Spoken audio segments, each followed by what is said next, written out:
নমস্কাৰ মৰম বন্ধুসকল, তোমালোকৰ মৰমৰ channel Bharat irrigation and information channel সকলোকে প্ৰথমতে স্বাগতম জনাইছোঁ। আজি তোমালোকক মই স্পেচিয়েল এটা ভিডিঅ' লৈ আহিছোঁ। স্পেচিয়েল ভিডিঅ' মানে কি, আমাৰে লগৰ এজন নমস্কাৰ পিজে হয়, নাম পিজে বুলি চিনাকি দিছোঁ মই। আৰু ই নতুনকৈ এটা গান গাইছে আৰু গানটোৰ ক্লিপ মই তোমালোকক দেখাম বাৰু, ভিডিঅ' ৰাস্তাত দেখাম। যদি ভাল লাগে গানটো শ্বেয়াৰ কৰিবা, লাইক কৰিবা, কমেণ্ট কৰিবা। আৰু গানটোৰ কেনেকুৱা ধৰণৰ বা কি ধৰণৰ হ'ব বা গানটোৰ অলপ দুইলাৰমান কৰিলে ভাল লাগে। মানে ই গানে ৰেপ চং গায়। ইয়াৰ ইউটিউবৰ এটা চেনেল এটা আছে, ইউটিউবৰ চেনেলৰ নাম হৈছে ৰেপ গুণ্ডা পিজে। আপোনালোকে তুমি পিছে গান এটা গোৱাচোন ধুনীয়াকৈ। তো মানে এইবাৰ মোৰ ফাৰ্ষ্ট চংটো দিছোঁ। মোৰ সেইটো আগতে বেলেগ চেনেল এটাত দিছিলোঁ, তো এবাৰ যোনটো চং দিছোঁ এইটো ফাৰ্ষ্ট চং হয় মোৰ চেনেলত। তো চংটো অলপ বিহুসুৰীয়া মানে চংটো মানে অলপ বিহু ৰেপ আৰু বিহু টাইপ ৰেপ আৰু ৰেপ হ'ব। তো চংটো সকলোৱে শুনিব।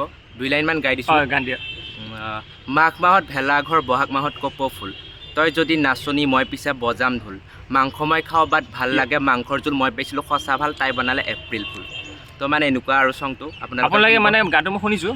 আৰু গানটো যদি আপোনালোকে চোৱা নাই চাবা, ভিডিঅ' ডেছক্ৰিপশ্যনত মই লিংকটো দি দিম, ক্লিক কৰিবা। আৰু বা মই শ্বেয়াৰ কৰিম তোমালোকে চাবা। মানে বহুত ধুনীয়া গান।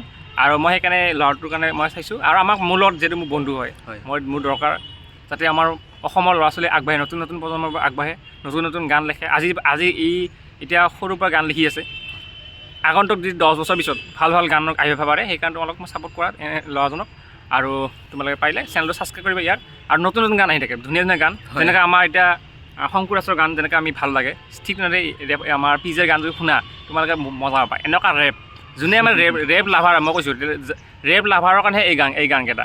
যদি কোনোবা ৰেপ গান ভাল নাপায় তেনেহ'লে কথা নাই, কিন্তু ৰেপ লাভাৰটো আমাৰ অসমত বহুতো ল'ৰা ছোৱালী ৰেপ চং ভাল পায়। সেইকাৰণে ময়ো ভাল পাওঁ পাৰ্চনেলি। আৰু সেইকাৰণে মই তোমালোকক কৈছোঁ, পাৰিলে গানটো শ্বেয়াৰ কৰিবা, শুনি ভাল লাগিব। গান শুনিলে ভাবিব চবৰে মাইণ্ডবোৰ ফ্ৰেছ হয়। আৰু গানটোত মানে বহুত যুক্তিসংগত আছে, মই শুনিছোঁ যুক্তি আৰু সংগত গানবোৰত যুক্তিসংগত। তোমালোকে নিশ্চয় জানা ৰেপ চঙত গানবিলাক যুক্তিসংগত থাকে। ঠিক আছে, এইখিনি মই কৈছোঁ। আৰু পাৰিলে ছাপোৰ্ট কৰিবা, ভিডিঅ' ক্লিপ কৰিবা, মই তোমাক দেখাই দিছোঁ এতিয়া।